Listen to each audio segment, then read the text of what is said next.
Hey, Tom, how you Hey, doing? hey, we had some intro music that was kind of slapping. I was I enjoying that. I know they're actually the Restream. Who do we use? We use Restream.io, and I gotta say, some of their this is my old man, like where you're not just like listening to the music in the background. You're like, I might actually be able to like jam with that in the background or work or something. But anyway, yeah, I'm Mike. I'm Tom, and if you laugh, the world will laugh with you. You cry alone. Very apropos. Very apropos. Yeah, we've been out for a couple weeks. I had a out of town trip that I got to go on. It was very fun, very cool. Got to see another part of a historical part of the U.S. Like it was fun. But I came back. I was wiped out. Tom also was very gracious and allowed me to have a little bit of time off as we regroup here. Because the initial plan was just to not take a break, but I think we kind of stumble these things and that. But we do Yeah, this for love. yeah. And Um, last weekend was for the moms, so we took that's it right. off. So Yeah. shout out to the moms. Absolutely, yeah. I think my words to you were like, yeah, "Hey, it's Mom's Day. Like, you gotta go do your thing with mom." So hopefully you out there appreciated your mom last week, and we are running for. It's kind of like the dead part of the year, I think, or not dead, but it's kind of like we got graduations, we got this going on, we got this. We're everybody's kind of waiting for summer. I don't know about you, but summer has definitely struck Missouri. I don't know if it's that way out there for you, but it definitely it's summer. Oh yeah. So then I know my kids are antsy and they're waiting to get out of school. But anyway, in between all this, Tom found a really good classic film that we're going to get into today, and I'm going to bring up Yeah. the poster Yeah, and to share it. the right word for it is a classic. Although I guess if you live long enough, the edgy modern cinema movie that you would point to say this is cinema of today becomes a classic because I watched this. I knew this is new to you, but Yes, I saw it when it first came to America. I think it was 2004 or very five cool, on DVD, of course. very cool. Yeah. But yeah, but yeah, it's one of those that movie that kind of hits you hits you in the head, and you're not quite the same afterwards. No, no, it has a very crafty way to, and of course that's Oldboy. And shame on me for not having my notes here. Bear with me here while I pull them up, and then we're going to go into the plugging here of the show, and just kind of do it that way. Um, Yeah, yeah. but So, yeah, Old Boy. It's classic. It's co-written and directed by Park Chan. I always said Wook or Wook, but I learned from the Blu-ray that I watched that it's actually Park Chan Ook. That Park Chan, ooh, it's kind of a miss. I guess it's how they write the letters in English. Gives it the W, but it's right on. actually Ook. Yeah, and well, bring up here. We're about ready to jump into that guy, but first we got some plugging to do. And if you've been with us over the years, we thank you so much for the what do we got? 436 people that we've stabilized that. But we were slowly. I think we hit a high mark of like 470 or something like that, and we've kind of. This is just the nature of the thing. You naturally have these things. This happens to the bigger channels all the time. It happens. People subscribe in and out all the time.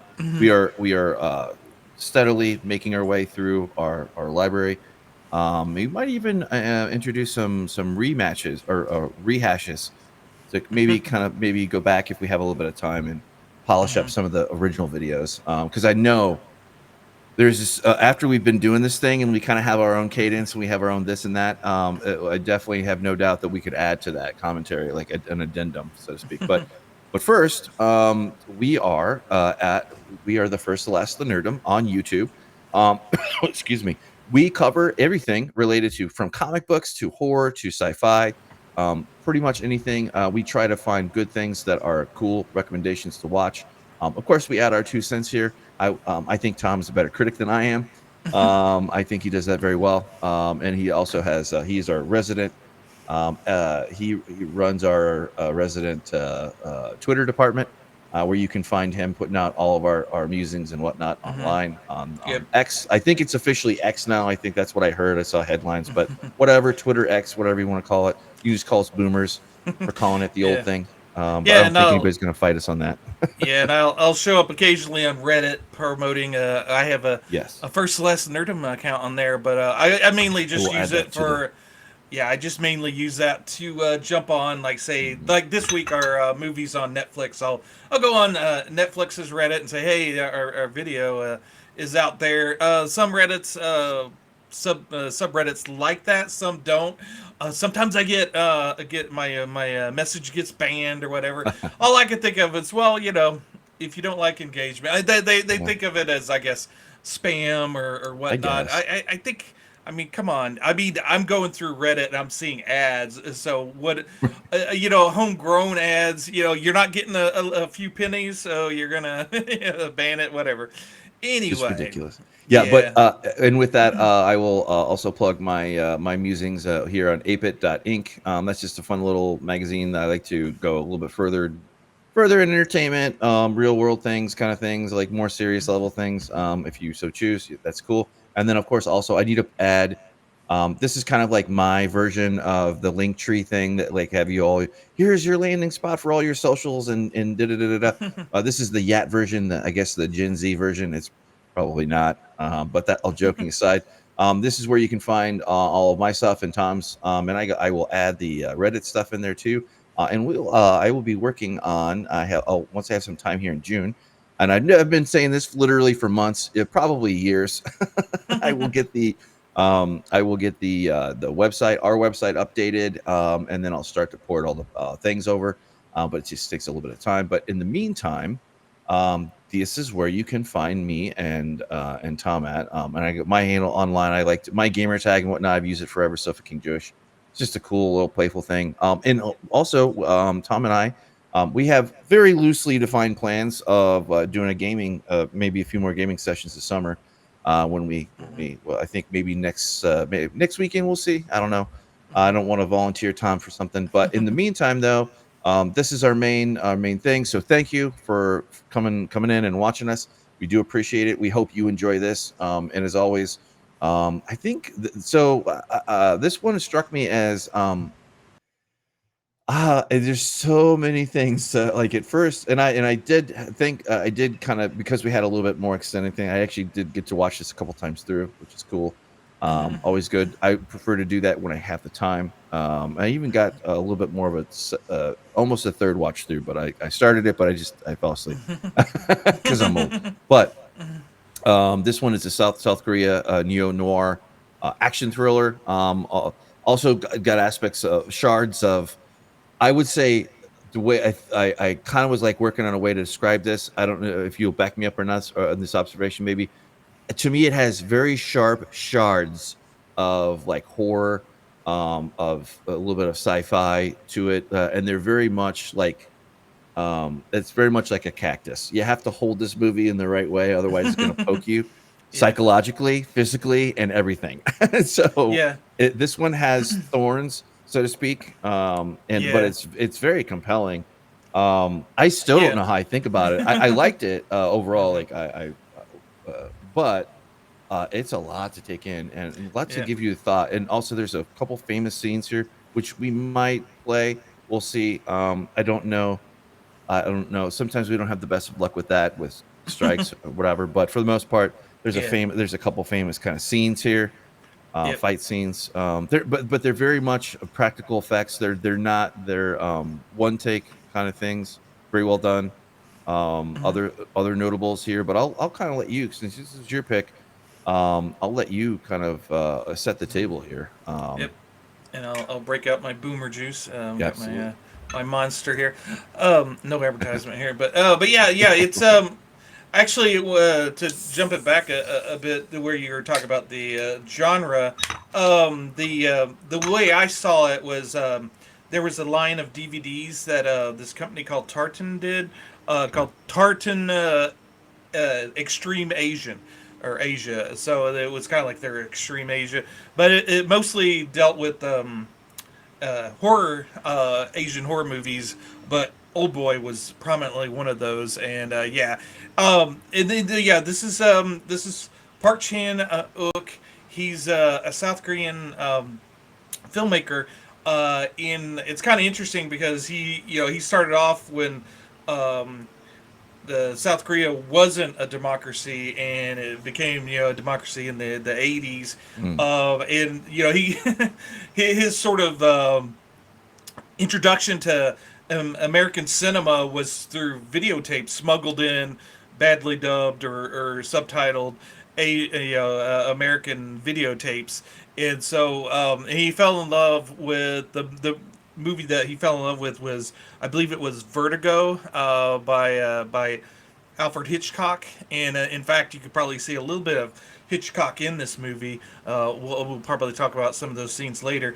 But yeah, he and then he went on. I think he made a movie in the '90s, and then his biggest movie was before this was Joint Security Area. I think it was JSA, but it's There it is. Yep. yeah, and the Joint Security Area. It's a sort of sort of a buddy movie about a guard on the South Korean side and a guard on the North Korean side who form a relationship, and there's maybe some homoerotic undertones with it as well. Hmm. But he mainly did it. He knew it would be like a big smash success, so he did that just to get his name out there, and so that he could make more movies. His heart wasn't truly in this movie, it led him to be able to do his most famous,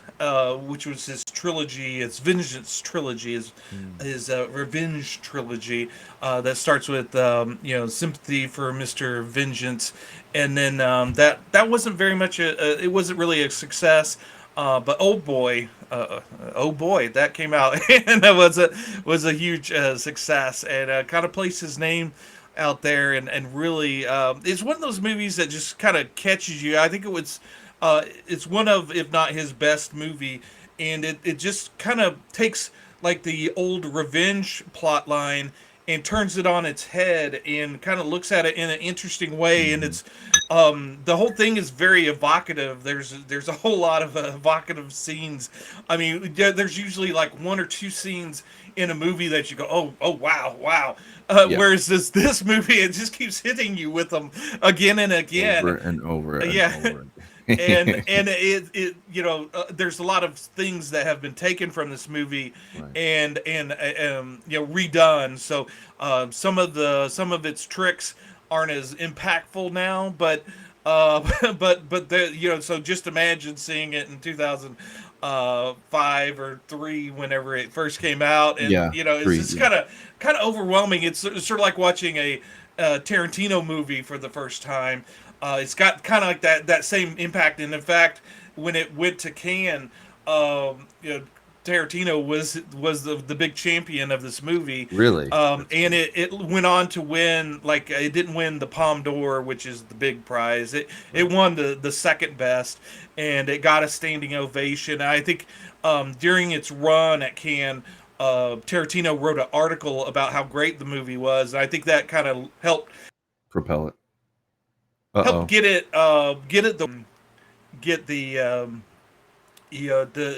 it being distributed so widely.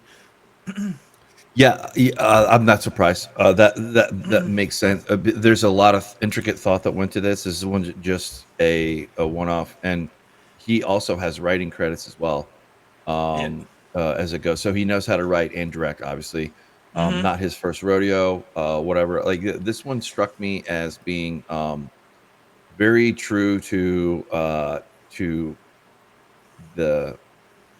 I think. Well, and we'll get to there are many things here, but I was trying to say is like South Korean, Japanese, Chinese films, other film, even Indian, India, like Bollywood, kind of they take a very different approach to how they build a film and structure it, and to like where essentially the antagonist or the protagonist kind of becomes the essence of vengeance, or the kind of the point of the spear, I guess. And they physically embody it. They don't get any kind of special things from that necessarily, but it's just a kind of a different way to kind of wrap that around your character, or one of the main characters. And it's very it is very graphic. And no matter how you, that's why I kind of use that cactus analogy, because no matter how you try to grip this movie, if you're not paying attention and you're inattentive to how you hold this movie, it will poke you. It will kind of provoke you in some kind of way, if Yeah, you're not ready for it. it's almost one of those movies that just for its subject matter and what it says and what it does, it's almost like pushing you away. But it's done in such a interesting, inviting way that it also at the same time is pulling you to it. So Right. it's a cactus that you want to touch. Right. Yeah, yeah. And there's so many different aspects to like how you can be hurt as a human being, that it explores, that comes with the package, Yeah. in ways that you wouldn't think. Certainly, I almost, not quite Monte Cristo vibes. That's a completely different kind of thing, but that kind of, that it reminded me, kind of sort of. It says there's redemption. I think that's debatable. I think that kind of depends. I think that depends on your sensibilities before, when you start watching it. I think that has more to do with the viewer than it has to do with the actual film. Yeah. It makes you question things about yourself, which is Right. one of the best elements of a movie is when it's entertaining. I don't like whenever a movie is maybe explaining without engaging you. This movie makes it's kind of a side effect of the movie. It does make you enjoy the movie as you're watching it, or at least with me. And then afterwards, you're kind of going, okay, well, why did I like this element? What's going on? What is this saying Yeah. about me? It's sort of like Well, okay. well, it provokes so many different branches of thinking. Like how revenge is, even cultural. And this is, again, this kind of comes with, I wish that damn camera would stop doing that bullshit. Sorry, I hate when it zooms in. Anyway, talk about watch me get revenge on my stupid camera for self-inflictedness. That's another aspect of this film that comes up too. How much we there is an ethos to forgive and forget, because the more you're caught on something, the more you are kind of forced to carry it with you, so it kind of becomes a curse in a way. Yeah. But the I don't really buy the redemption thing, but it's so far beyond that too.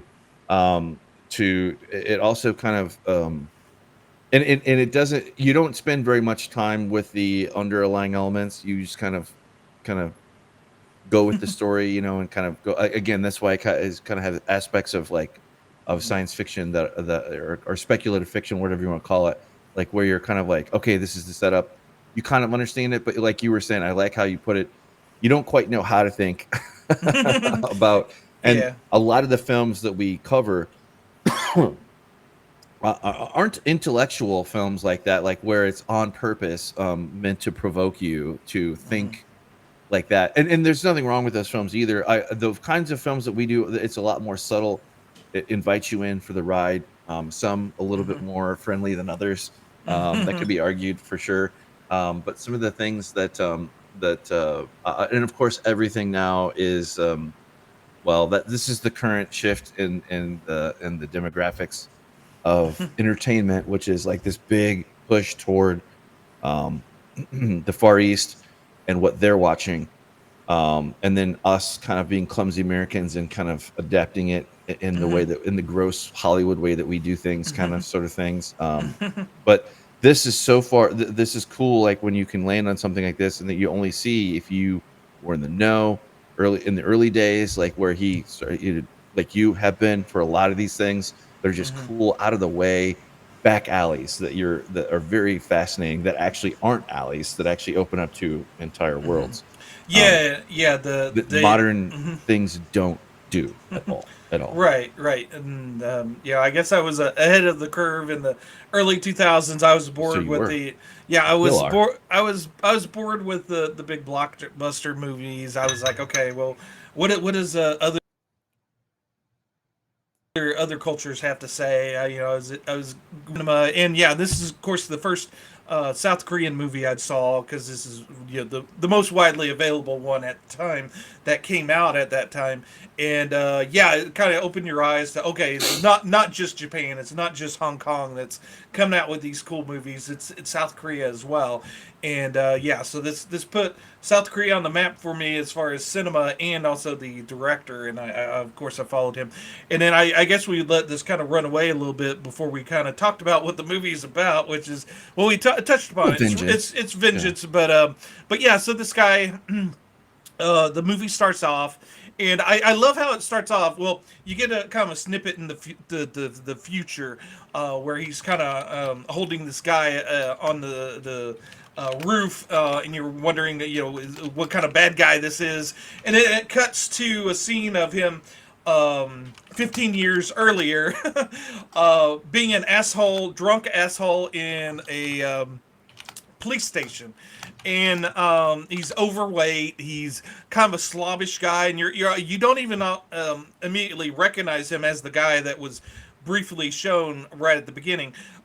He's sort of No. like in another movie. This would have been a side character, maybe kind of a character in the background, and you're wondering, okay, well, why are we focusing on this guy? Because this is obviously not our hero. This is some asshole, some drunk asshole. What's going on here? And Choi Min-sik. yeah, we have sort of like this montage of him being kind of an asshole in the Odesu yeah is his, yeah his character name. Yeah. yeah, and which is sort of I think they said it's kind of a play on Oedipus, but yeah, so To say the least. yeah, so it's not a very good introduction as far as us being liking this guy, because obviously it's his daughter's birth. When you the snippets you learn from his dialogue, it's obviously his daughter's birthday. He's out drunk, and he maybe has flirted or kind of grabbed another man's girlfriend, and that's why he's in the police station.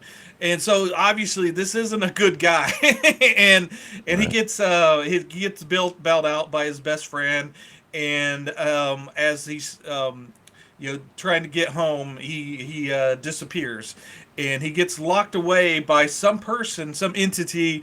He gets locked away in this sort of like hotel room for 15 years. He gets Hmm. framed for the murder of his wife. He has no idea what's happened to his Yep. daughter, and then all of a sudden he gets released, Hmm. and he decides to get his revenge. So that's sort of the stage, and I think this is one of those movies where we'll probably want to get into Uh oh. Uh oh. spoilers, so we'll do that happens. Yes, yeah, yeah. It kind of froze up there for a little Yeah. bit for you, but yeah, but yeah, we'll call it the spoiler warning when we really get into it. I don't know, maybe in a little bit. I'll let Tom be the guide on that. I'll let be the policeman, so to speak. But yeah, yeah. So you see this guy, 15 years. He's sedated. He's kind of a good enough thing. They they find him. Which you don't spend too much time on this part of the plot here. It's just you accept it and move on, and then you go on, and you don't have to wait long either. Yeah, there's not a whole lot of expositions. No. You're sort of like on the go. You never have to. This movie never wastes time on stuff you're Mm-mm. not interested in. It goes No. from interesting thing to interesting thing, but they throw enough dialogue or enough information in there, so you're never truly lost. But you're on the go with the protagonist of the series or the movie, and he's one of those characters that I love. I love the asshole character in fiction. He's very much the asshole. It's hard to love, but you end up loving him anyway. It's sort of much like, say, John Constantine in the DC universe. Yeah. Maybe to lesser effect, Wolverine, Logan. He's sort of Sure. like that gruff guy that that can be a bit of an asshole. I think Logan's best whenever Wolverine's best when he's an asshole. But yeah. Yep. Well, that's just such a strong part of of who he is, and how we all whether you're a 70-year-old Wolverine fan or you're a 20-year-old Wolverine fan, doesn't matter. It's a very easy to root for, I guess. Kind of underdog, maybe, I don't know. Yeah, Like yeah. kind There's of not quite lone wolf, but definitely that would be too on the nose. But I mean, it's true. That's what his whole shtick is. And there's also kind of cool aspects of this to explore, which like you cannot explore Wolverine like you would explore like a Cyclops. It would just be utterly boring, and that's not a knock on the character. That's just like Cyclops' character is not written like that. Just kind of like Wolverine's character is just so much. Just like this guy is complex. I was trying to pull up my notes here, and I got a pronunciation guide so I can be a little bit not dumb American on this stuff. But what was the yeah. yeah, go ahead. Sorry.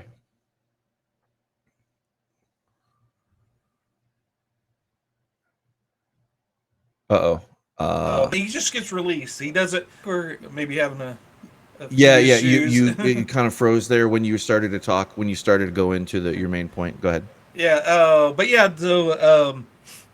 I like when he gets released. We have no idea why he gets released. Just all of a sudden he gets released, and also he's kind of trying to work his way out of this imprisonment. He's digging through bricks and stuff. He finally breaks through the wall to the outside, and then they decide just to release him.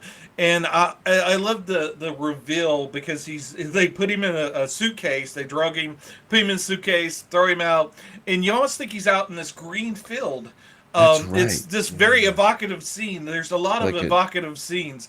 New birth or something. Yeah, he wakes up. Yeah, almost like a rebirth, and you almost think he's in this open field or something. And and then you realize no, it's just sort of like a garden on top of this roof, and it's almost like he's trapped again. He's still trapped in the city, and I like the idea of you think you're free, but you're really not.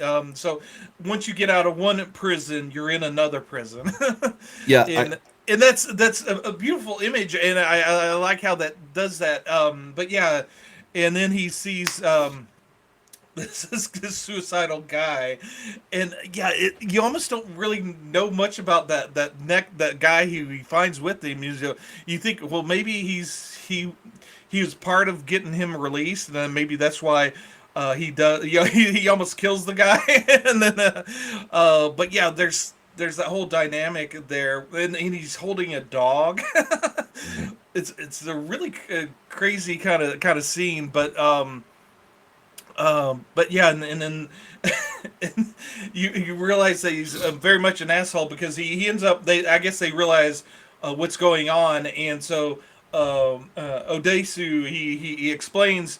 I guess his history of why he's there, and the suicidal guy's like real sympathetic. He's like, "Oh wow, that's crazy," and then he starts to go in on why he's suicidal, and the guy goes, "I don't really care." He gets up and leaves.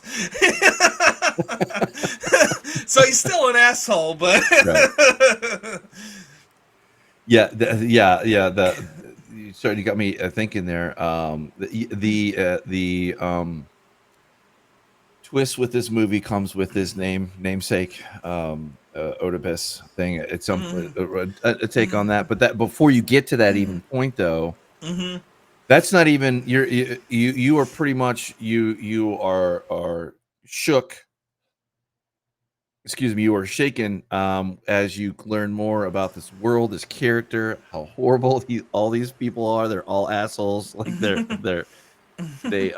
it's just life is not great for them, very petty, but they set up a labyrinth maze of this and manipulate the hell out of this guy to kind of like force him to go here over to there, eventually to as you kind of learn these scenes about him and how much of an asshole he is.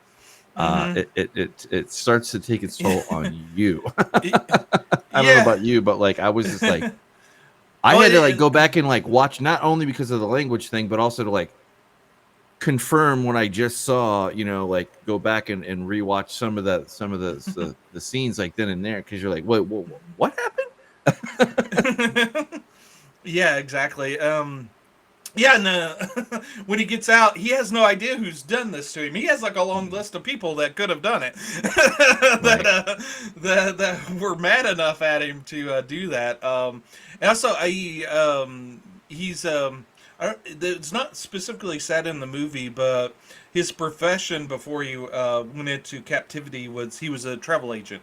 Okay. Yeah. Yeah, I just kind of I chalked it up to salary man. You yeah, know, yeah. like 9 to 5 or whatever, businessman, whatever you want to call it. But But yeah, and it is based off of Japanese manga. I think you're aware of that as well. And same named the same Oldboy, but little difference for yeah, licenses took, but for it's the same. Essentially, it's the same kind of thing. Um, we will not get into. Well, I mean, Tom can, but I haven't actually read this manga, but I did find the thing. I think there's some slight differences. I think instead of 15 years, it's 10 years in right. the It's 10 years. manga. Well, Yeah. there's element to the story. Well, it's basically the the story of him being like taken away, and it is changed to 10 years. And he gets out and he wants to find revenge, find out who did this. But there's an element to it that's very spoilery that is added into the movie Hmm. that's uniquely you know Park Chan did. So we'll talk about that a little bit later. So it's not the Sure. exact same thing. So if you do read it, there's elements to this. But I think that layer that Park Chan adds to it kind of puts it on its head, and also makes it very controversial in especially in South Korea, Mm. but also in America as well. Oh yeah. It's dealing with taboos that are, and it's done in a way that Uh-oh.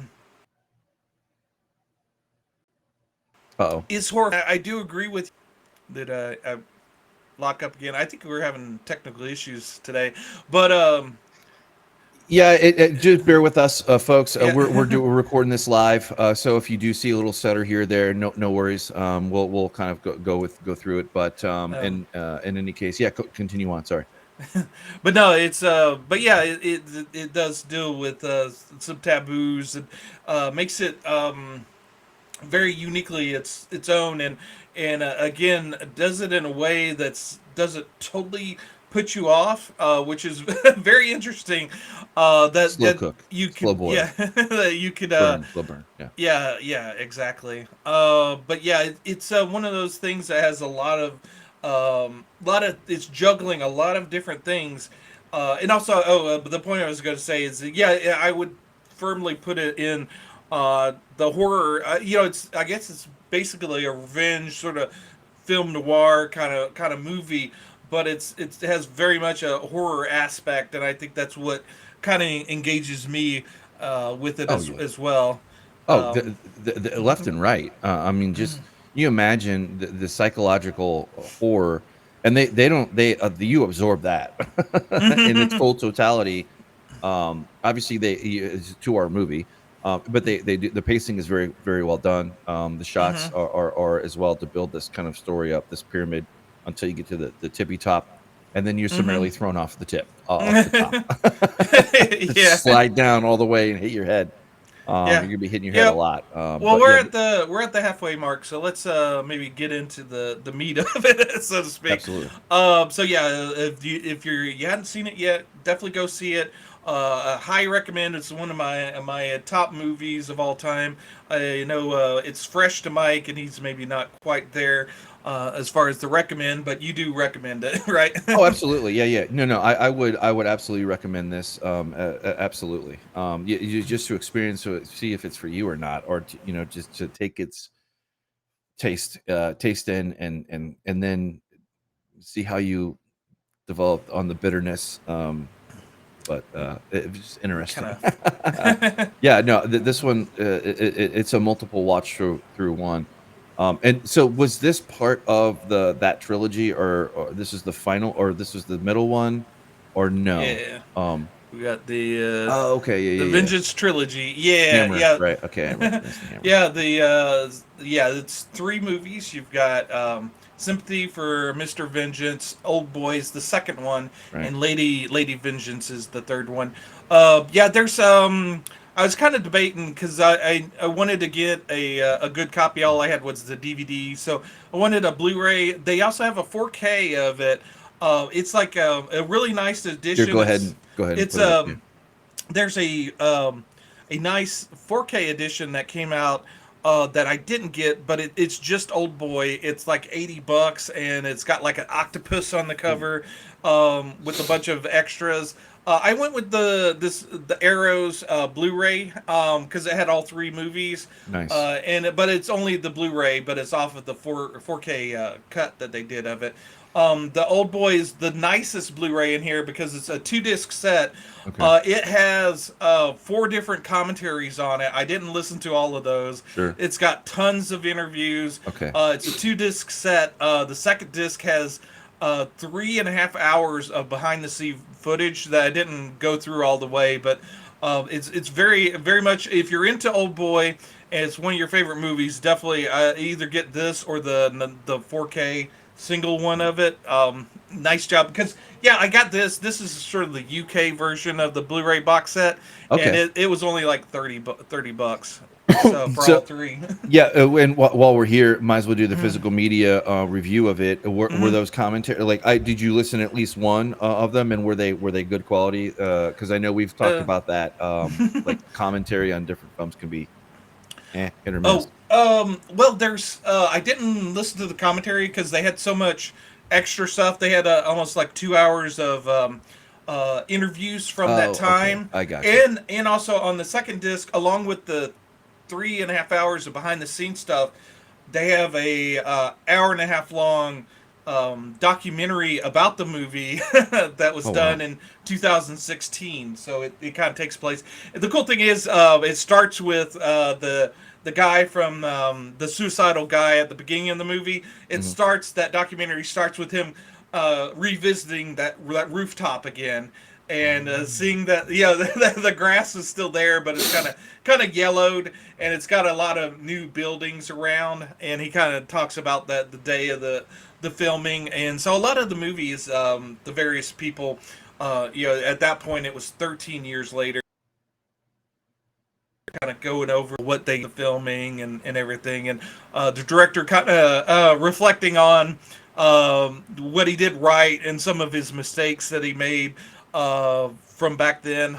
So it's kind of an interesting retrospective. It's definitely worth the view, and yeah, I might go back at one point and kind of watch those commentaries as well. But yeah, there's a wealth of information there, especially if you're an Old Boy fan. So that's a definite recommend. I think the high price 4K of it has that on it as well. I'm not 100%, but I Okay. would assume so.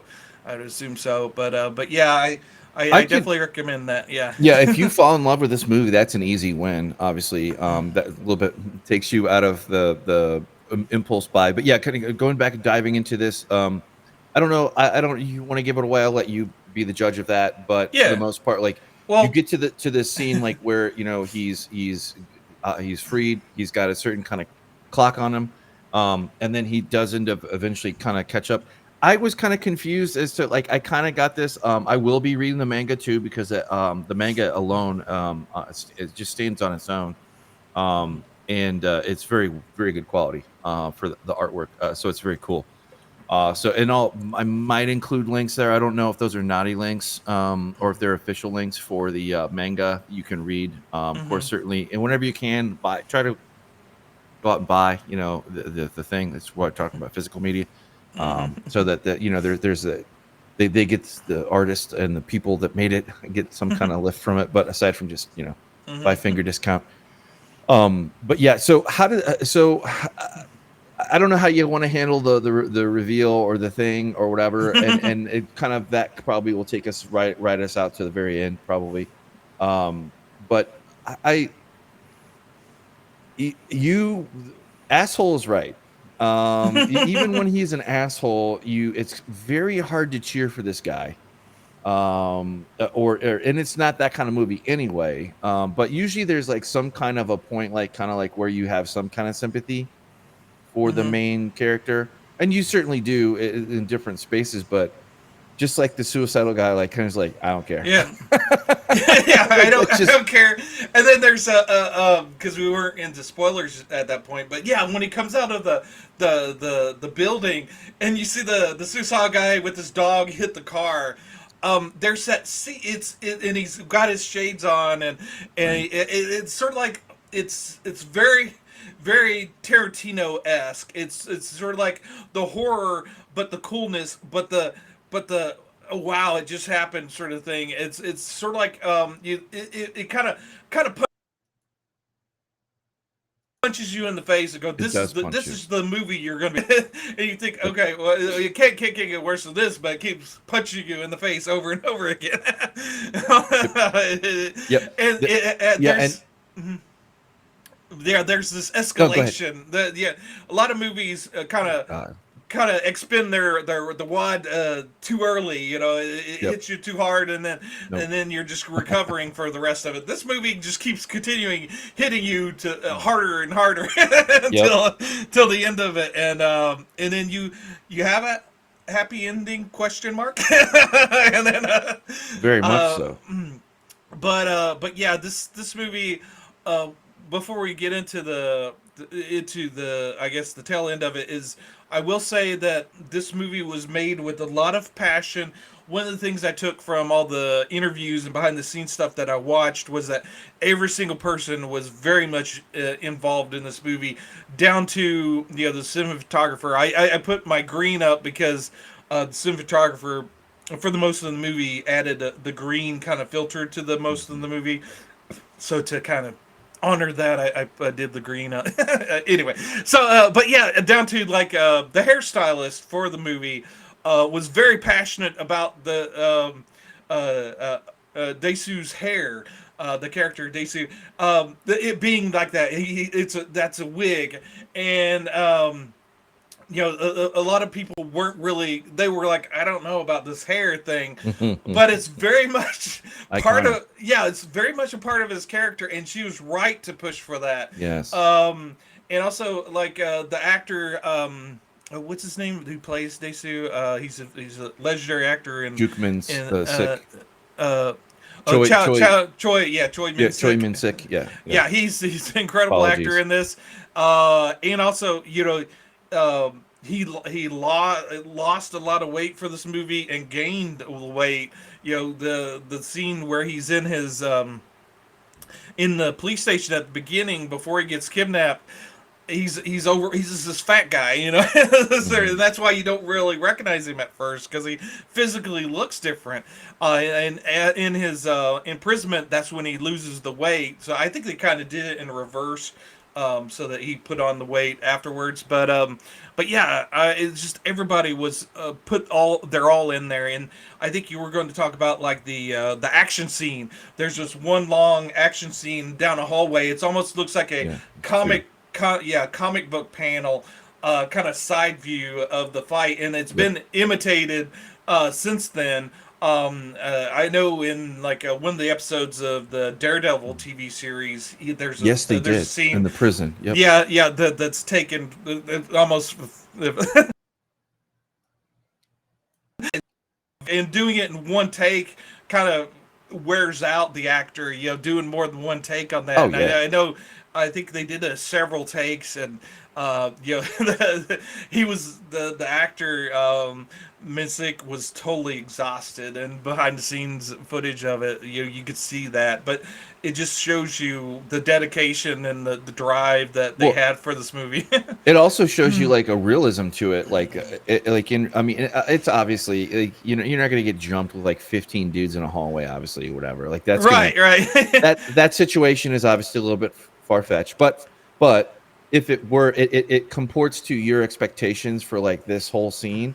And it's very realistic like Yeah, that. yeah, he's not the action hero. He's not No, John he's Wick. not. It is a revenge movie. You tend to lump it with John Wick, but it's very much a different movie than John Wick. John Wick's larger than life, and this movie kind of keeps punching you down. No, This guy, this is real. yeah, like, and I think the point to show that was kind of like this guy woke up this morning and he ate nails and wood for breakfast.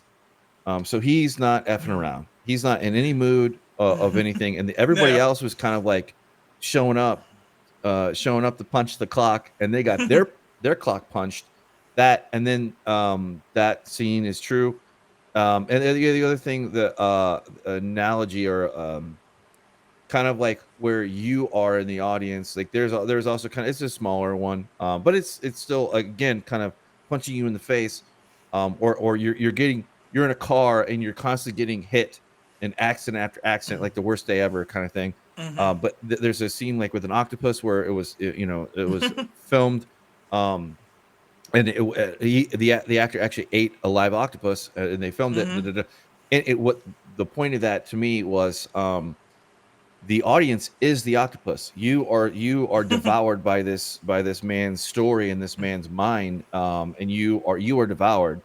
You are no different than any other person on on the as you kind of as the layers kind of fall away. Yeah, yeah, I agree with you, but I'll put a little bit a different spin on it.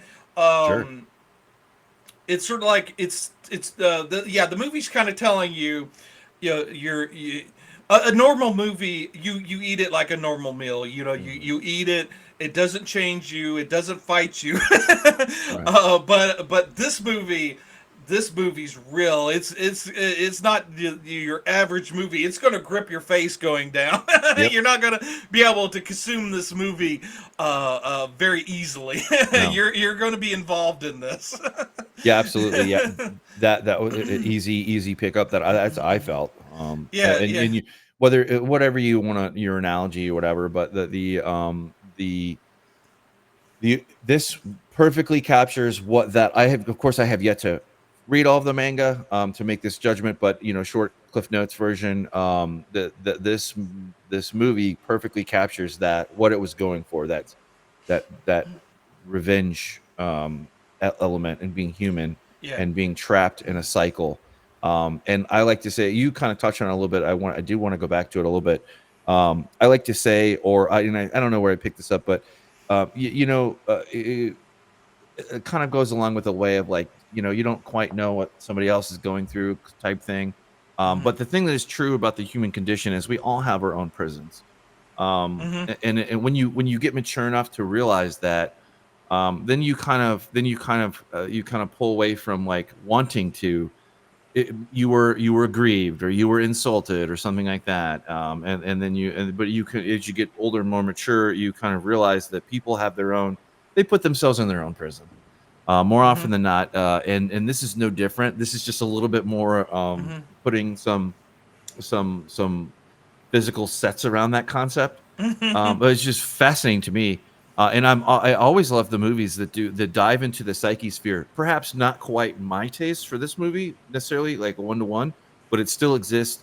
And you're along with a ride for this guy, and there's just, I don't know how you felt about it. I would be more curious, like as we kind of ride out into the sunset, so to speak, Hmm. like whether this, like what this is all about, and Uh, because you get satisfaction kind of one sort of way, I guess, but in another aspect, um, the things that brought this guy that we've invested so much time in, from his hair to his axe, stick with him, and they don't go away. So even when the main antagonist that is set this in motion for him, and I wasn't quite clear on the background story of that, I guess, like when they were younger or something. And yeah. spoilers ahead here to kind of analyze the motivations, like of Hmm. his Yeah. him being an asshole. I guess it happened when they were younger, and the main guy that set this in motion was Right. like his sister was, it's just there's doped dark corners all Hmm. around. Right. this movie that set up the foundational pillars or the four corners of this that builds the movie. Every Yeah. corner is a how to put it, like an altar to destruction and Yeah. negativity. Yeah. And kind of the sort of the taking of innocence as well. One other Oh thing. yeah, that. Oh god, yeah. I didn't even think about that. Yeah, you're right. You're right. That happens over and over again. Yeah. Other thing I was going to touch on before we get real deep into it is the music. I love the music in Hmm. this movie.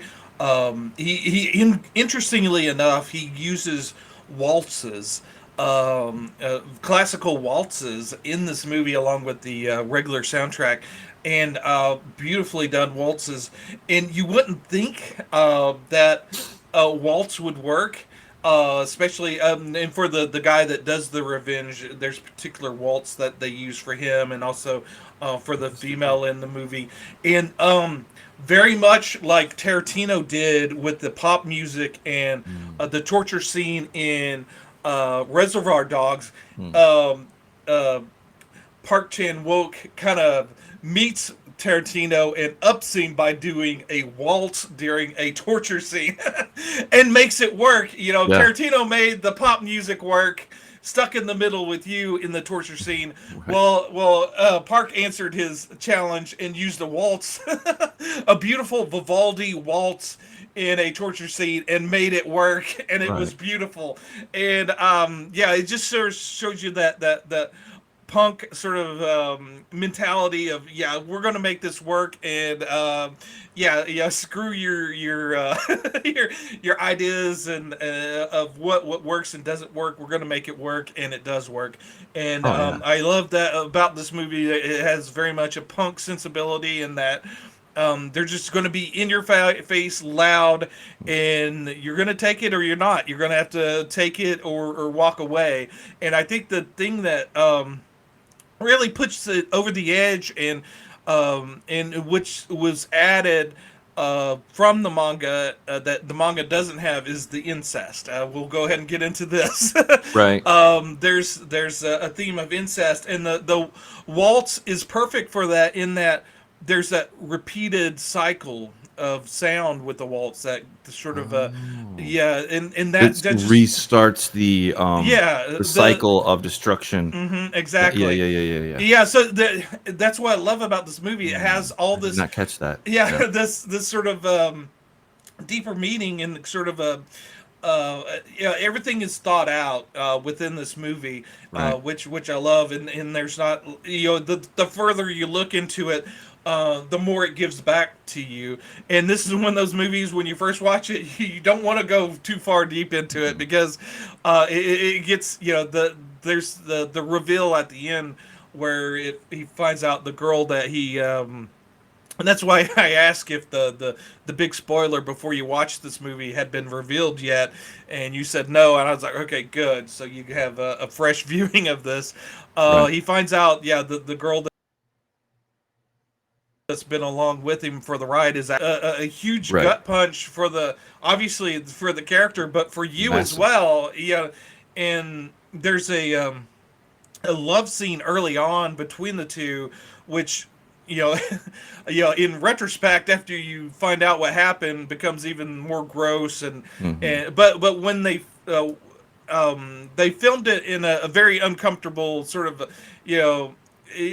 Most sex scenes in movies, they make it kind of glamorous or seductive or whatever. It's almost kind of a little bit uncomfortable, sort of like, cheaply, they're having sex in a hotel room. They didn't have time for anything special. So there is sort of like but it's smartly done, because later on, when it's revealed, and they find out that they were taped during it, and it gets replayed, it becomes even that more uncomfortable as well. Right. Right. Yeah. It just awkwardness all along the line. Like when you first learn Hmm. and of course, when he first emerges from his prison cell, his hotel room, whatever you want to call it, and he Hmm. goes to eat, I believe that's where he meets the love interest, which ends up being his daughter. Hmm. But like just that kind of like it's like a normal having a meal, and then they do I think they do a very good job of kind of telegraphing, there's some kind of thing here. There's a connection between these two people, and then Mhm. when you get into it, and then this is why it's just kind of like after that point, and then all the way out to the end, it's kind of like a big question mark. And that's what you call that out a little bit, kind of in a funny way, but it's Mhm. true. It's true. It leaves you with like, I don't know how the I feel about this fucking film, like, Right. which is like, it's a hell of, like I said, you are the octopus. Mhm. You are consumed. This movie consumes you. It consumes everything, which is kind of the point of revenge. Like where even the Yeah, who antagonist, actually wins in the revenge, you know? right? Because there's clearly there's no winners here. There's lasting effects from all of this stuff, Mhm. which you could probably spend 2 hours on just talking about a few different clips from it. But we Mhm. don't have that. We're not that kind of crew. But just the psychological damage. The never mind. Emotional damage. Yeah, exactly that. Yeah, cue that. I should have that as emotional. Damn it. Yeah, I should do that. That guy's hilarious. But Yeah. it's you can't help but like not look away. Right, Like right. that's kind of there are very few movies that I would walk away from. And I didn't even get that vibe with this one, even after the reveal or whatever. But there are certain movies that, like, where, like you were saying, they just do their shot a third of the way through the movie, and that's your Mhm. shock. And then you kind of like it's meant there to, I guess, as opposed to daze you, to kind of Mhm. shock you to stay, I guess. Mhm. And some get away with that, but this one, it's one of many like that. That's why I Mhm. want to go back and read the manga. And I think there was like a remake. I think Spike Lee attempted to do something in 2013. Yeah, yeah, he But it landed it was a dud. I didn't even yeah. bother looking it up, but I will say that maybe you got some value out of it. I don't know, but No, I I have no never interest in I I'll I stick with this. And if I do anything with this, I'll be watching those other movies. I have no doubt we will. Um, I'll recommend Your Movie Sucks. We've talked about his channel before. Awesome YouTuber. Definitely watch him. If you haven't watched him and you're watching us, definitely go watch him as well. yeah, please. But he did a very good takedown. I think it's at least an hour long, maybe longer. Sure. Comparison of the original Old Boy and what Spike Lee did horribly wrong with his remake. Right. That is very engaging. I have watched that. I have not watched Spike Lee. It's sort of like why make a remake of a masterpiece? You just it doesn't make sense. Right. But yeah, it's you got it done right the first time, and I think even Steven Spielberg got the rights to do a remake of this, and even he kind of stepped away from it. I couldn't see. I can't imagine what Steven Spielberg would have done with this, because yeah, it's just not his movie. It would have been This so far. It would have been. I mean, I have no doubt the guy would have had talent, maybe to approach it of all people. But it's just such a It's not easy to pick up. It doesn't have a handle. Let's put it that way. Right, right. It's one of those movies that everybody that did it were pretty young. I think it's one of those movies. It's a young mindset would make this movie. It's breaking a lot of the barriers and maybe something that in all ways on all levels of this movie, it's kind of breaking through. It's very, like I said, very much punk rock to me. It's sort of like in your face. It's doesn't take any prisoners. It just wallops you over the head, and I think an older mindset would not be able, maybe make those transgressions as forcefully as it does in this movie. But yeah, it's and then also we haven't talked about the villain in the story. I guess the guy who puts this in action. We learn Right. that he's a schoolmate, sort of a something. The protagonist. He's such an asshole that he doesn't even remember this guy. He doesn't even Right. remember what happened. There's sort of like breadcrumbs that are kind of spread throughout that he starts to find out, and he goes back to the old school that they originated from, finding the past. He's racing around, kind of chasing around the school. It's almost like he's chasing the memory. of what happened, and you learn that he was still an asshole as a high school Yeah. kid, and it's good that it goes back to high school because that's usually junior high, high school. That's sort of like the end of your innocence, and it's very much It's true. and there's that whole scene, that whole thing. I think it's that whole sequence is sort of like a love letter, I think, to Hitchcock. I talked to you earlier about how it was Hitchcock was very much of a influence. There's a very much kind of a rear window kind I of vibe I can to see it that. because he spies on the villain of the story and the incestuous relationship between him and his sister, and it's sort of like he's looking through a broken window, which is a beautiful Yes. kind of imagery, kind of a broken view of what's going on, and very much rear window kind of vibe to it.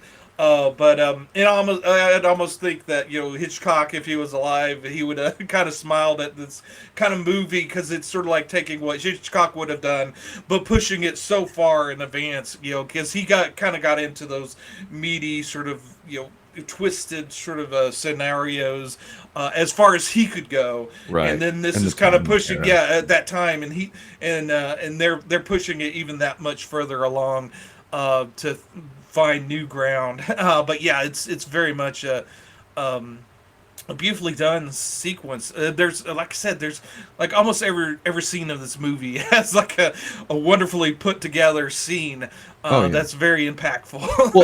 it's very well architected from the Hmm. scenes that, and I don't know if that was the intention.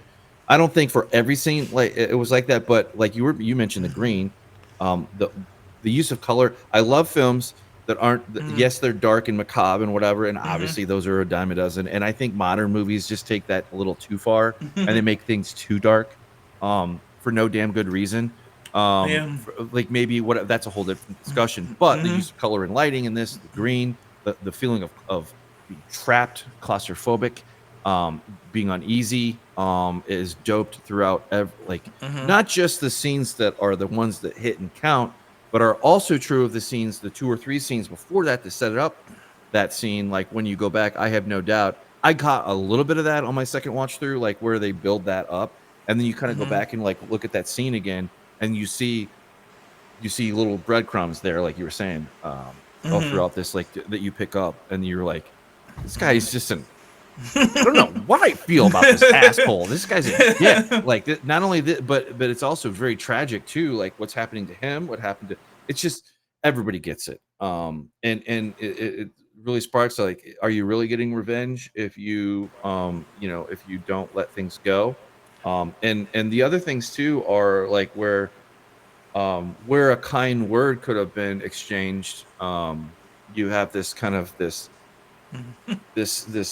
playground of when they were kids, or not, maybe not kids is too relative a term, but like where they were, Hmm. young adults, I guess.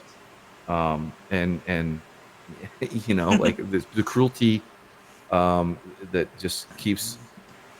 The only gift in this film is the cruelty that keeps being regifted. Right, right. Yeah. Like, And if you think about it, the I keep calling him the villain, but the Woojin Lee character who comes that you find out is the guy that is doing all this to Daesu. Um, he's a fascinating character as well. You have to have a very strong character to kind of balance out things. You couldn't have kind of like this weak guy. He's so totally different than him, but um, uh, they both kind of dress in sort of similar suits and stuff. mhm. But there's kind of night and day where they see sort of like wild hair, wild, um, you know, he's wearing it loose clothes, whereas the Jin Lee he's got the slick back hair, he's got the very nice suits, the tailored up and everything, and he has everything under control. And in fact, if you look at this as the revenge movie that it is, who really truly gets the revenge? It's Jin Lee. Daesu's sort of like he thinks he's doing his revenge, but he's playing the exact same game, the game that Jin Lee wants him to. It's on rails. Yep. It's on rails almost, and then there's a deleted scene, which is also on the Blu-ray. You learn that even the ending of it is orchestrated by Jin Lee, because there's like a hypnotist lady involved in this. Kind of confused at that point. Yeah, and the hypnotist, he has a conversation with the hypnotist, and she goes, the Daesu's gonna maybe come to me later on in the future asking me to do this. What do you want me to do? Do you want me to have him kill Maydu? What do you want? He goes, no, I want them to be happy. So, you can read that however you want as well. But I think right. that's the whole the whole thing about revenge as well. Where everything is revealed and it's beautifully orchestrated in that wonderful right. That's one of the they didn't really do a whole lot of sets, but that whole penthouse set is such an engaging and wonderful thing to look at. Not the typical penthouse that you would see in a movie, but it's perfect for that scene and for that for these characters.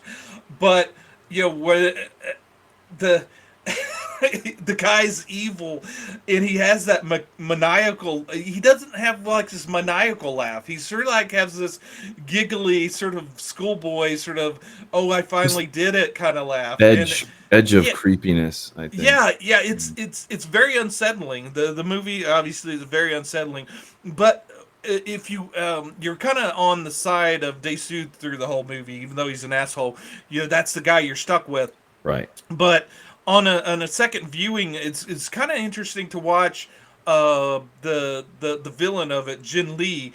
There's the scene early on when Jin Lee, Daesu finds him in the apartment across the street that they've been spying on him and Maydu.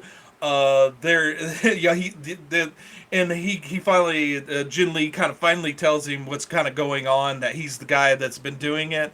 And if you watch it, you can tell that he's rehearsed this dialogue, this monologue that he was going to give to Daesu. It's done in very rehearsed sort of way, like he's been gleefully think about this for 15 years, that he's finally going to get to do his kind of reveal. And it's kind of fascinating that he's kind of had this all staged out and he's just kind of playing it out, and it's just that's how it would have happened. If this would have really happened, this is how it would be played out. This guy had rehearsed this and had planned this out for this whole long time. Right. Yeah. I agree with that. The only thing that kind of bothered me this time through while rewatching it, the age disparity between the two guys, because they're supposed to be similar age, Oh yeah, schoolmates, and you can tell that the other guy's much younger right. than they, and it's 15 years, and the guy's like, I think when it was filmed, the bad guy was 28, so it's hard. But yeah, and that actor in some of the interviews said he asked the director, will that be a problem? And the director said, if you do a good enough acting job, people won't care. So sure. That's sort of like his attitude, which makes sense. I mean, there's so much being thrown at you in this movie that gets overlooked. Yeah, again. Well, yeah. Again, when you get into this movie, you're not stopping. You're along for the ride, better for worse. Yeah, and I will say, I don't know if I'm saying her name right, but the female actress who plays Maydu, she's such a I love her in this movie. It's almost like she's from a different movie. She's sort of like this quirky, interesting character that I almost wish that we could rescue her from this movie and put her in like a nicer movie like Amelie or something. She would work great in that. But yeah, so you you have this sense of wanting to protect this girl, and so you understand his anguish at the end of not wanting her to find out this horrendous thing Horrible. that would Because you really. know what the next step would be. Because this doesn't hold it back anything Yeah, at all. yeah, and then we'll talk about the last scene in the movie. They actually shot that in Norway, or no, not Norway. It's New Zealand. They went to New Okay. Zealand to film that sort of wintry, and he wanted to make it. The director wanted it to be kind of dreamlike, sort of otherworldly. Um, there's you've got the hypnotist and Dae-soo, and there's like two chairs in the middle of this forest that's covered in snow. It's like Right. how did they get there? Why are there two chairs there? He wanted you to be questioning what the hell's going on, and so he wanted it to seem unreal. So you're actually wondering, is this real? Is this all in someone's head? Whose head is this in? Again, right? That Yeah. reality check of like, what the did I just see? Yeah, exactly. Like, So, what? yeah, so yeah, there's sort of a happy ending, but not. There's this theme throughout this movie of Dae-soo forcing happiness upon himself. I started the show with the laugh and everybody laughs with you, weep and when you weep alone. There's sort of like this painting with this that quote underneath it. He sees that, and then so when everything kind of gets sort of bad towards him, or he's facing a great challenge, you see him kind of put on this fake, almost artificial smile, and kind of forcing himself to be happy again. It kind of reminded me a little bit of, I don't not the first one, but a little bit later on when I had time to ponder it, was like how this ended in Eternal Sunshine of the Spotless Mind a little bit. Mm-hmm. Like that, just that openness of what's Mm-hmm. next. Or of course that one was a little bit more honest with the characters kind of knew who they were and what their Mm-hmm. situations were. Like whereas this is like one-sided on Oldboy, like where only he knows, and he kind of wants to Yeah. protect that level again innocence, Mm-hmm. that through all this mess. And the obviously when there's revenge involved, there are unintended victims and consequences that happen, all along the line for the most part. And that's kind of like that's not new, but this this movie doesn't hold back at all to show that, even though you kind of, I don't necessarily say that I saw any of the things coming. It was just kind of like, no, they're not. Yeah, they are. Yeah, Like yeah. it's like, what the? Yeah, I think on my original viewing, of course, that was 20 years ago. I knew there was something going on. Yeah, and then yeah, it's one of those things. The mystery of this movie plays in its favor in that you don't want this to happen, so you don't think about it. So the big reveal is even that much more shocking, and it's even more shocking that it was such a big success in South Korea because they're much more conservative than us, obviously, especially at that time. And yeah, and the fact that this movie got released and also was very successful in its original run, but then after it had the international success with the Cannes Film Festival and everybody, Loved it it. being internationally distributed, Made a big it difference. got re-released in South Korea and was even a bigger hit for him. Hmm. So yeah, that's very interesting. That's one of their bigger movies, but and then like you said, it got remade here in America. And I think there's kind of one of the things that made me think about it again is I think they're thinking about remaking it in America again. So who knows what that'll be. But they also like soon after it got made in 2003. I think a few years later, it was unofficially remade in India. In the fact that they didn't pay the rights to remake it, but Yeah. but made it anyway. But yeah, so one of the stories that wants to be retold, and in one of the interviews that the director did, he said he can't understand why, um, American directors don't do more revenge stories because there's so much to a revenge story. There's so much meat there that you know, emotional substance that it's sort of like, why not make a revenge movie? You know. Right. Well, I think that we're kind of caught up in a very weird cycle as far as film streaming goes in North America, like where you have like films like Nobody that are very good revenge films. That was the gentleman, the Better Call Saul actor who did that movie. You know what I'm talking about? Have you seen that one? Oh yeah, yeah, yeah. Yeah, that one was fun. Is very, uh, very good quality. And then if they did remake it, I roll my eyes with disdain because I can already kind of see how it would be crouched, which is like Amazon Prime is like the number one spot for churning out endless kind of action kind of things, like where they did the remake of Reacher, that dude, and they did a few other ones too that are kind of like gripping action adventure kind of things that are they have quality. I'm not going to deny them that, but they also kind of are. You kind of like you don't want you that piece of cake, chocolate cake looks good at the diner, and you don't want it, and but you kind of want it anyway, and you eat it anyway, and then you kind of it was all right.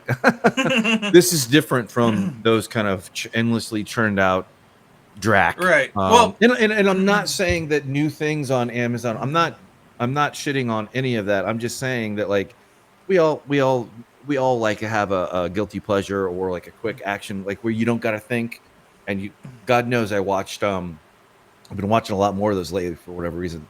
The contractor with Chris Pine, which unfortunately for Chris Pine, he's kind of got this typecast thing going on, I guess, from the last time I saw him in another movie. But it's just cheap thrills, I suppose. yeah. There's a place for everything, but yeah, it's like this movie. I keep Not one going. of them. Right, it's one of those movies that needs its rough edges, and I It think does. on American, a Hollywood movie, they're gonna sand down those edges. They're not gonna and to sand down to make this movie a little bit nicer. Kind of you lose the point of it.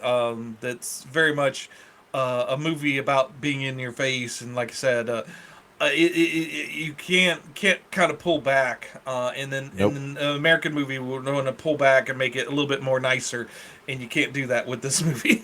Or it would insert some other subplot that has nothing, not a damn thing to do with the main thing, and then you're just like, why the Right. hell did you why did you show that or whatever? It would not go well.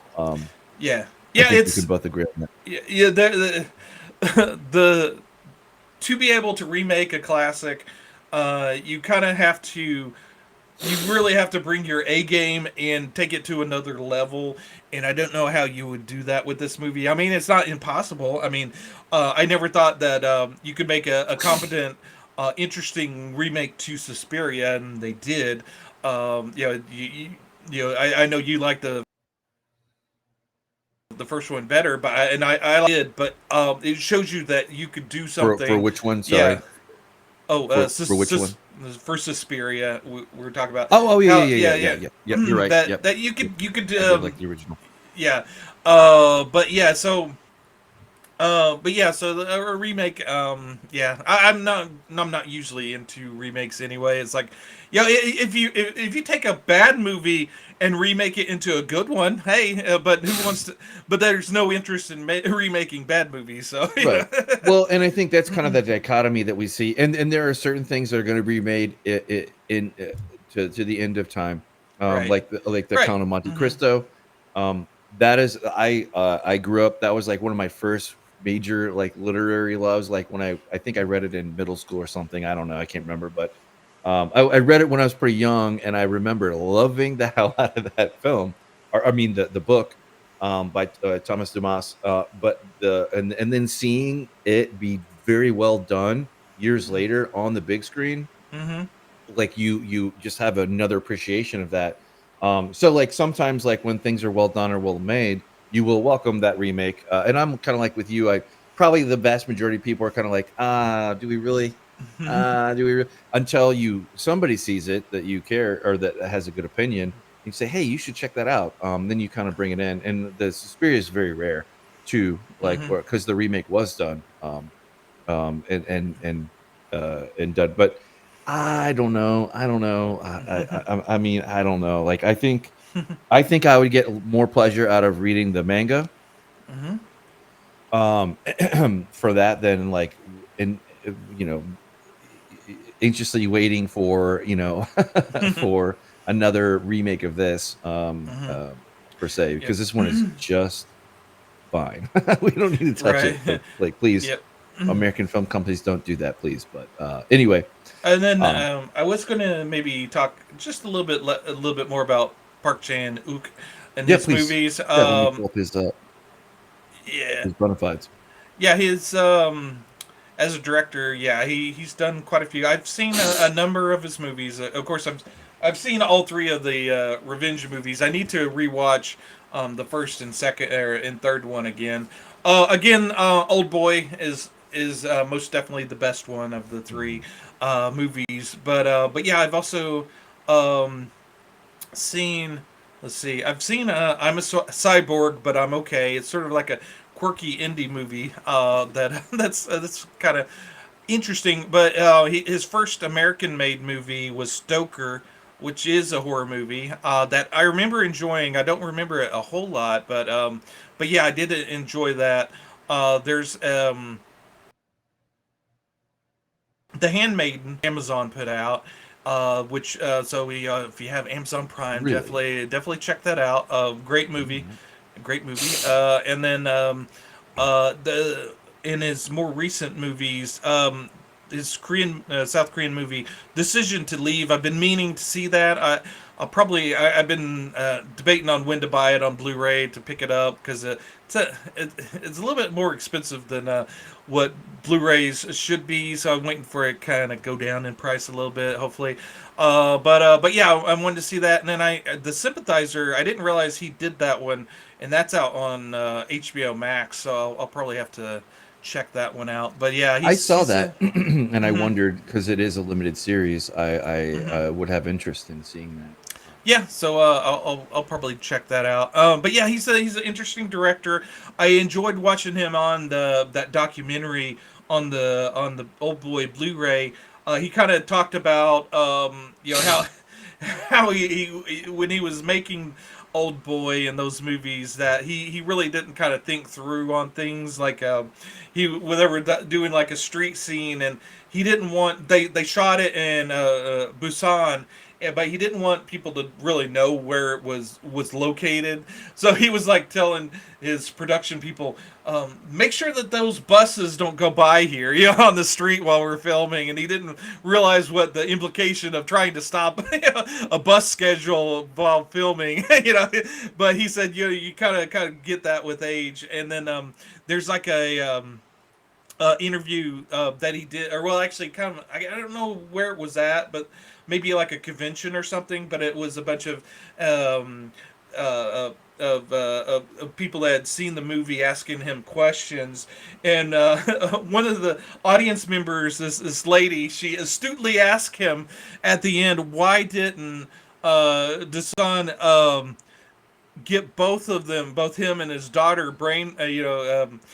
hypnotized again, so that they could have the father and daughter relationship that they had, that they never had. And he said, well, maybe he didn't want that type of relationship with his daughter. Hmm. And that just kind of adds you to the uncomfortableness of this movie. And if you didn't know what he the emotions that he has, he didn't know the truth during, it just like I said, it leaves you with all these questions that that the character has, like what would, what the hell, Right. there's a very complex stew of emotions there of would you feel about incest? Obviously most of us are against Right. the love that was created there, what do you then do with that? Right.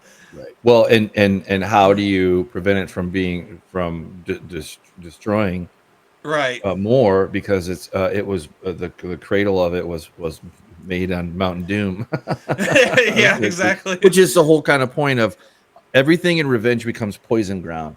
Yeah. Everything all the way around it, if you stick long enough in it, and obviously that's not a new thing. That's been Mhm. told for eons. As long as there's Mhm. been humans around a campfire, some source of heat, we've come up with these ways to torture ourselves for Yeah. for, Yeah. for falling outs, falling ins. Uh, Yeah. Yeah, and like you said with revenge, what's the end goal? I think a lot of American revenge movies, it ends in kind of a cool way. The guy gets his well, revenge, and very fairy tale, and yeah, and not the classic fairy tale, like more like Disney-fied. hmm And that term can mean different things, but what I uh mean is like it's like a product. It's perfectly right, packaged. It has a bow. It's in yeah, a box. It's this. yeah, You consume it. You walk on, and then you have a good feeling because your guy got his. his revenge, and Right, then right, there's a place for that. There's sure. definitely I've enjoyed quite a few movies like that. But this movie is a different breed. I love where Jin Lee, the guy that starts this all, he has the gun at one point. He's got it pointed at Daisu's head, and he's leaned in, and he's like, after you've had your revenge, what's left, and Hmm. he's contemplating, killing them both. And in this is at his happiest moment. He's had his revenge. He's completely filled with this emotion, this happiness that he's finally got his revenge. But as he decides not to kill both of them, and he walks to the elevator, he's then assaulted. He's had his revenge. There's nothing left to do to that guy, so he's then left, and we get a flashback of what happened with him and his sister, and he's Right. left with the tragedy of his life, of what he ended up doing. He let his sister go. He let her die, Right. and yeah, and he's consumed with grief at that point because he's had his revenge. All he has left is his grief, and he decides to kill himself. And it's sort of Right. like this bitter end. He's had his happy ending in that he's had his revenge, but it's still not enough to erase or bring lasting joy to his life. It's Right. only momentary. Well, it's also kind of interesting too, because and this is just kind of an interesting kind of thing to, I think we're coming up on the end. And one of the interesting aspects that kind of just draws you in again to this film, or makes you think lately, and it's just kind of a weird confluence of things. Before I watched, we watched this one a few weeks back. My son and I had consumed the FX remake of Shogun. Very well done, very good quality. You maybe you like the original, whatever. This one, we talk about remakes or whatever, but it's done very well with good quality.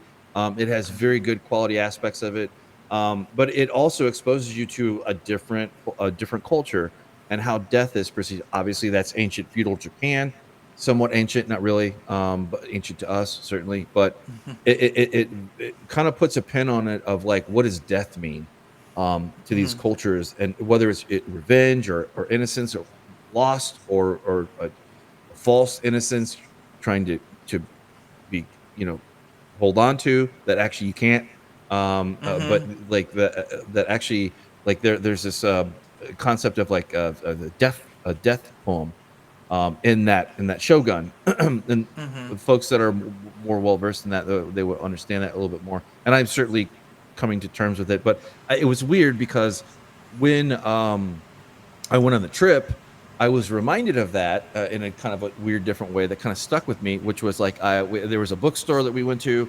It was kind of a very cool, high level kind of college bookstore or whatever, and it was like the entire upstairs with that. And we were in a time crunch, so me and my son had like, okay, let's go up here, but we were like we're capping this at 5 minutes.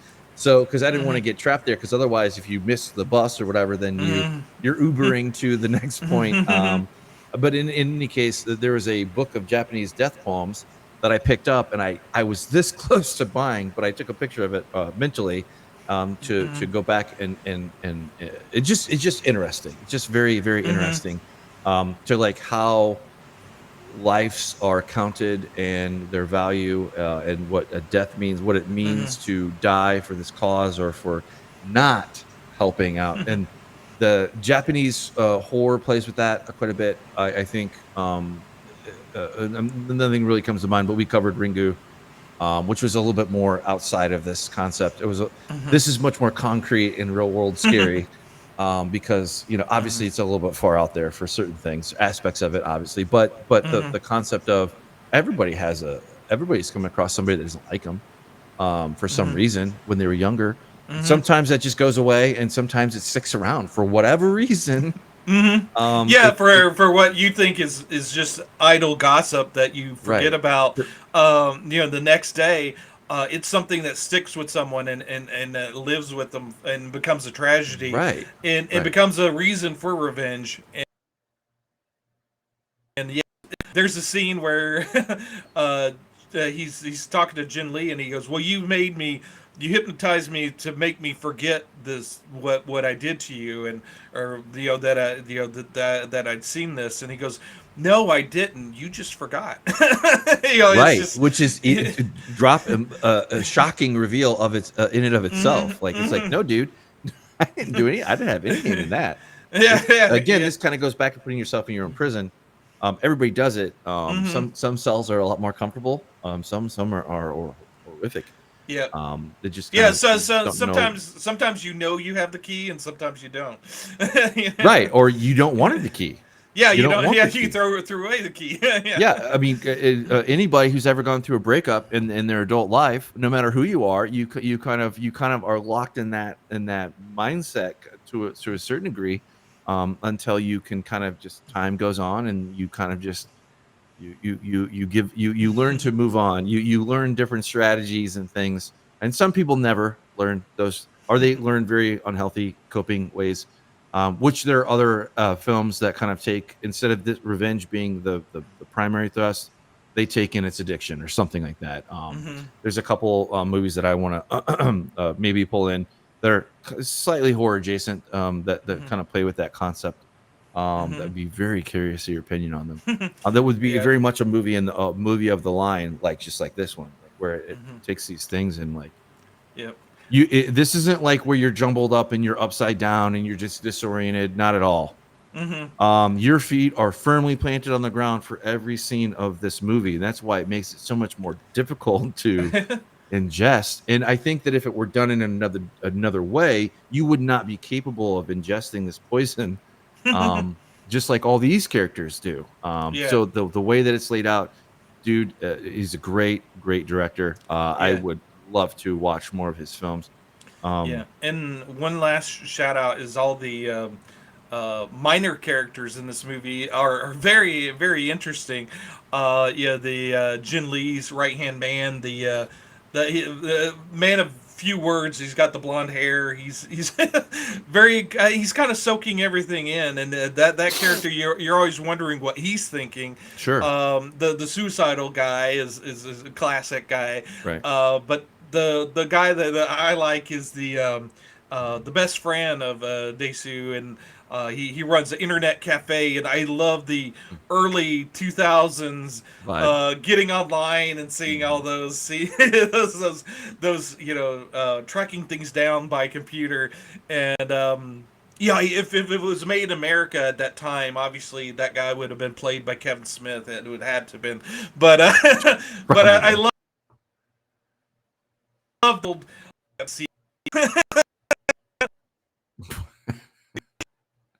Sorry, you broke up there. You got killed by broken CD. But CD-ROM, CD-ROM, right. The Jin Lee kills him with the CD-ROM, and there's an interview with the guy that was in it, and he said that the guy, when Jin Lee was the guy that plays the character was killing him, he was really hitting him, so he was like left with all these bruises. But yeah, it's that's just how real the movie was. But yeah, well, it does. There are certain movies like where you're never going to look at an object, a certain kind of object in another way, which the hammer. Yeah. or CD-ROM. Yeah, where that we're scene where he has the everywhere. hammer and you got the little dotted line to the head. There's all these little hip and cool kind of scenes there where, yeah, Yeah, for sure. very Tarantino-esque. Yeah, Yeah, but without it's the feet. yeah, yeah, exactly. Without the feet, yeah, and there's like odd scenes, like with Maydu when she's talking about the roaches, and there's that scene um, in the subway where there's that roach Mm. that's across the room from her. Very surreal. There's a lot of interesting little CGI things Mm. like that. The big fight scene where that one take. There's at one point Desu gets a knife in his back. Yeah. That knife was CGI'd in. It wasn't really there. Well, it fooled me. I thought it was like Yeah. I because thought it was. because it's kind of like, oh, and then Yeah, you're like, when is he gonna take it out? yeah. Get that thing out. Yeah, That's yeah, crazy. yeah.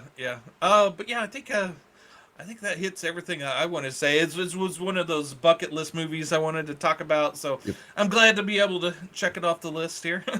Yeah, absolutely. And as we roll into our final stretch here, we welcome you to if you made it this far, great. What I like to say, the only way that you're going to get a front row ticket to this is if you subscribe to us.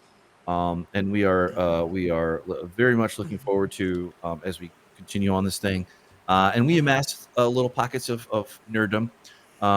We don't like to just. I think it's safe to say we are not the typical channel. Like when it comes to this, we come to this wanting to embrace something on its terms for sure. I think that we do a very good job of that. We are. I consider you more of the critic than I am, because I'm more just like average Joe and just kind of bringing my experience to these things. Sometimes I have something to say, sometimes I don't.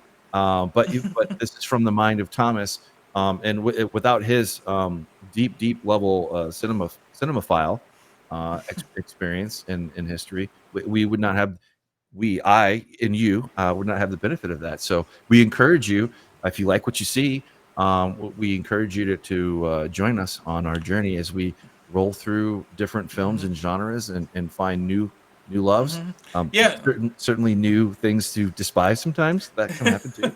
Yeah, I have a good knowledge of film history, but I'm still blind in certain spots. And Sure. if you guys out in the audience came to us because you love South Korean cinema, that's one of my weak spots. So in the comments down below, let us know what next to check out in South Korea cinema. Absolutely, yeah. But with that, we're on YouTube primarily. Website will be coming soon. Again, Twitter heads up our Twitter X and Reddit departments, and I'll have the Reddit link there. Should you want to engage with this, I'm on ApeIt.Ink, my little publication, and then of course the Yat, link tree. I did want to mention. There's since we're talking about YouTube, I Sure. gave you a YouTube link. Oh, that's right. We almost forgot. Yeah. The Yeah. special, the bonus guy. Yeah. So, just a little back history. When I was watching this, this time around, I didn't know about this guy. Obviously, this hadn't happened then.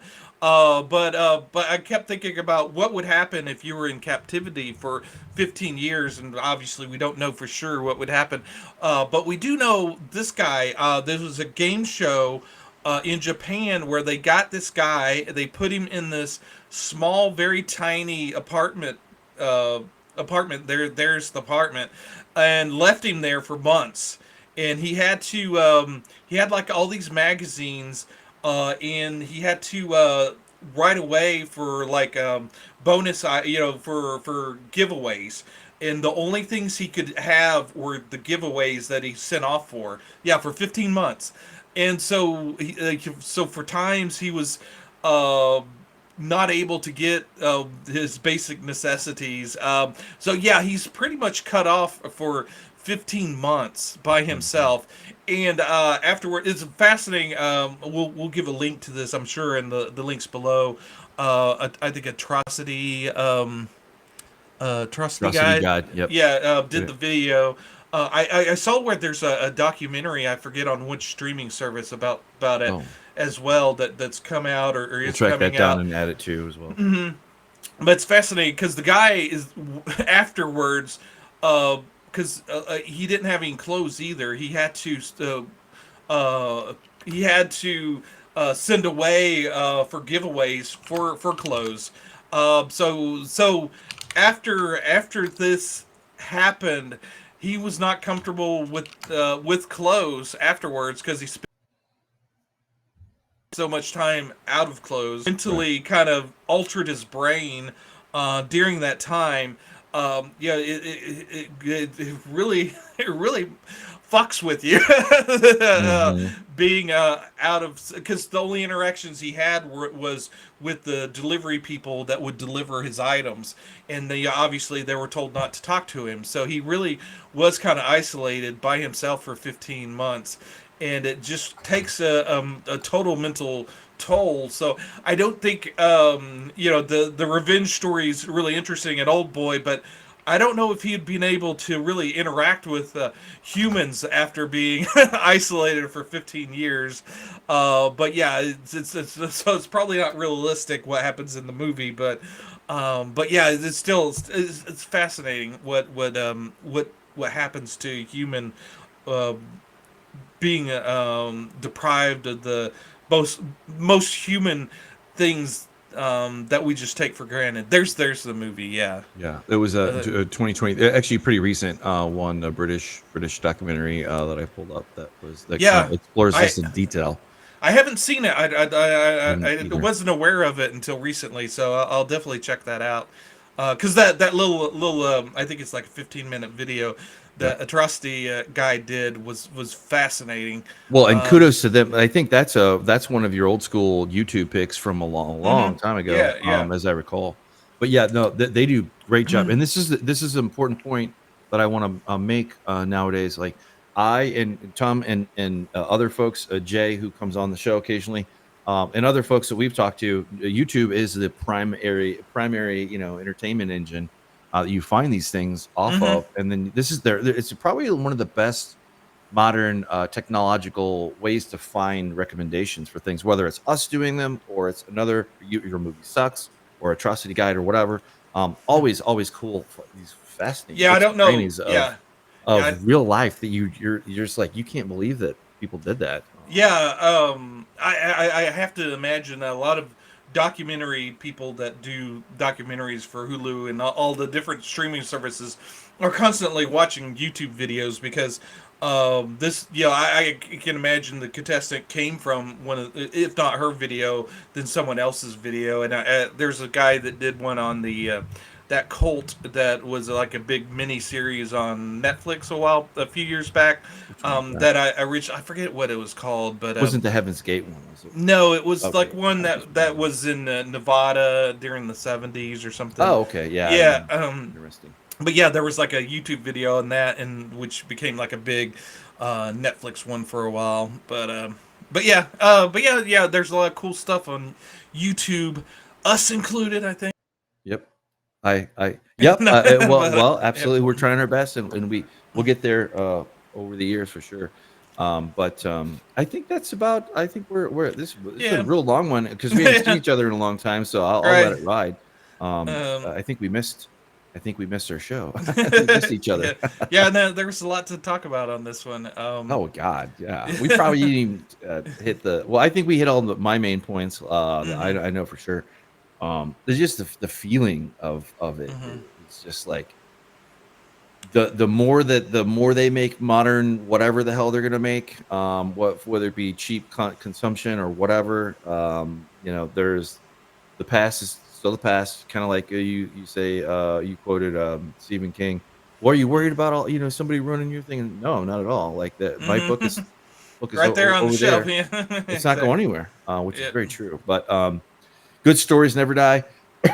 They multiply and they kind of become new things and different things. And this is one that came from manga, inspired by it. I just would love to kind of see it because it's a different environment on the hmm manga. Yeah. But the movie still holds its own. Go see it. That's the strongest recommend I can say. And it's available on pretty much Netflix. everywhere. Netflix. Mhm. Yep, Netflix. If you already paid for Netflix, No added cost to you. You want to rent or buy it from your favorite, whatever, it's out there. Get Which the is physical media. yes. The one thing that you should know by now, if you watch this for any length of time, is physical media is so important, especially because like, if you rent or buy, you're really just renting at the whim of the whatever. Big corp goes out, then you're.